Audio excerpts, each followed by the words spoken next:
বাংলাদেশ আওয়ামী লীগের ফেসবুক পেজে ছাত্র জনতার উদ্দেশ্যে শেখ হাসিনার বক্তব্য দেওয়ার ঘোষণার জেরে সাতক্ষীরার ৩টি স্থানে বঙ্গবন্ধু শেখ মুজিবুর রহমানের মুরাল ভাঙচুর করেছে বিক্ষুব্ধ ছাত্র জনতা।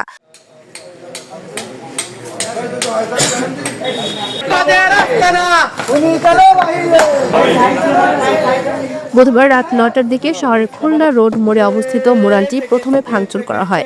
এরপর একে একে সাতক্ষীরা জেলার পরিষদের মুরাল ও সিটি কলেজ সংলগ্ন সদর উপজেলা মুক্তিযোদ্ধা সংসদে বঙ্গবন্ধুর মুরাল ভাঙচুর করে বিক্ষুব্ধ ছাত্র জনতা।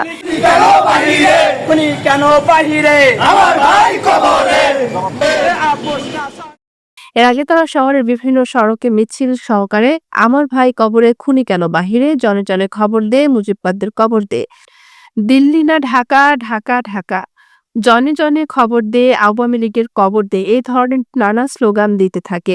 এতে নেতৃত্ব দেন বৈষম্য বিরোধী ছাত্র আন্দোলনের আহ্বায়ক আরাফাত হোসেন, মুখ্য সংগঠক আল শাহরিয়ার রুমন, রাহাত হোসেন, ইব্রাহিম খলিল প্রমুখ। পরে পুলিশ গিয়ে পরিস্থিতি নিয়ন্ত্রণে আনে।